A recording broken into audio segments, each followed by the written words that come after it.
ನಮಸ್ತೆ ಗೆಳೆಯರೇ, ನೀವು ನೋಡ್ತಾ ಇದ್ದೀರಾ ಒನ್ ಪಾಯಿಂಟ್ ಟಿವಿ. ನಾನು ನಿಮ್ಮ KRV. ಅಸ್ಸಾಂನಲ್ಲಿ ಕಳೆದ 50 ವರ್ಷಗಳಲ್ಲಿ ಅತ್ಯಂತ ಭೀಕರ ಪ್ರವಾಹ.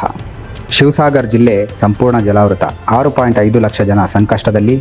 ಸಾವಿನ ಸಂಖ್ಯೆ 68ಕ್ಕೆ ಏರಿದೆ. 810 ಹಳ್ಳಿಗಳು ನೀರಿನಲ್ಲಿ ಮುಳುಗಿದ್ದು ಜನ ಆಹಾರ ನೀರಿಲ್ಲದೆ ಪರದಾಡುತ್ತಿದ್ದಾರೆ. ಪ್ರತಿಭಟನೆ ಇದೆ ಅಂತ ಲಾಠಿ ಚಾರ್ಜ್ ಮಾಡುವಂತಿಲ್ಲ ಎಂದು ಸುಪ್ರೀಂ ಕೋರ್ಟ್ ಕೇಂದ್ರ ಸರ್ಕಾರಕ್ಕೆ ಖಡಕ್ ಎಚ್ಚರಿಕೆ ನೀಡಿದೆ. ಇತ್ತ ಡೀಪ್ ಫೇಕ್ ವಿಡಿಯೋಗಳ ವಿರುದ್ಧ ಕೇಂದ್ರ ಸಚಿವ ನಿತಿನ್ ಗಡ್ಕರಿ ಅವರು ಮೆಟಾ, ಗೂಗಲ್ ಹಾಗೂ ಎಕ್ಸ್ ವಿರುದ್ಧ ಮೊಕದ್ದಮೆಗೆ ಮುಂದಾಗಿದ್ದಾರೆ. ಅಮೆರಿಕ ಇರಾನ್ ಯುದ್ಧಕ್ಕೆ ತಾತ್ಕಾಲಿಕ ಬ್ರೇಕ್ ಬಿದ್ದಿದೆ. ಇರಾನ್ ದಾಳಿ ನಿಲ್ಲಿಸಿದ್ದು ತೈಲ ಬೆಲೆ 5% ಕುಸಿದಿದೆ. ಆದರೆ ಫ್ರಾನ್ಸ್, ಸ್ಪೇನ್ನಲ್ಲಿ ಭೀಕರ ಕಾಡ್ಗಿಚ್ಚಿನಿಂದ 3 ಲಕ್ಷ ಜನ ಸ್ಥಳಾಂತರಗೊಂಡಿದ್ದಾರೆ. ಗ್ಲಾಸ್ಗೋ ಕಾಮನ್ವೆಲ್ತ್ ಗೇಮ್ಸ್ನಲ್ಲಿ ಭಾರತಕ್ಕೆ ಪದಕಗಳ ಸುರಿಮಳೆ. ಜ್ಞಾನೇಶ್ವರಿ ಯಾದವ್ ಮತ್ತು ಋಷಿಕಾಂತ್ ಸಿಂಗ್ ಬೆಳ್ಳಿ ಗೆದ್ದು ದೇಶಕ್ಕೆ ಹೆಮ್ಮೆ ತಂದಿದ್ದಾರೆ.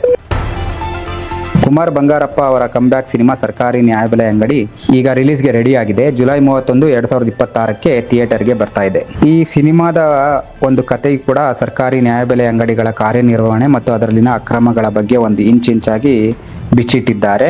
ಹಾಗೆಯೇ ಕುಮಾರ್ ಬಂಗಾರಪ್ಪ ಅವರಿಗೆ ರಾಗಿಣಿ ದ್ವಿವೇದಿ ಅವರು ಸಾಥ್ ನೀಡಿದ್ದಾರೆ. ಹಾಗೆ ಈ ಚಿತ್ರ ರಿಲೀಸ್ಗೂ ಮುನ್ನವೇ ಒಂದು ಸಂಕಷ್ಟದಲ್ಲಿ ಸಿಲುಕೊಂಡಿದೆ.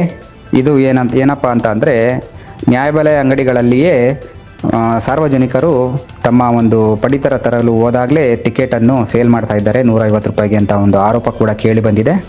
ಇದರ ಬಗ್ಗೆ ಇನ್ನಷ್ಟು ಮಾಹಿತಿಗಾಗಿ ನೋಡ್ತಾ ಇರಿ ಒನ್ ಪಾಯಿಂಟ್ ಟಿವಿ ಕನ್ನಡ. ಧನ್ಯವಾದಗಳು.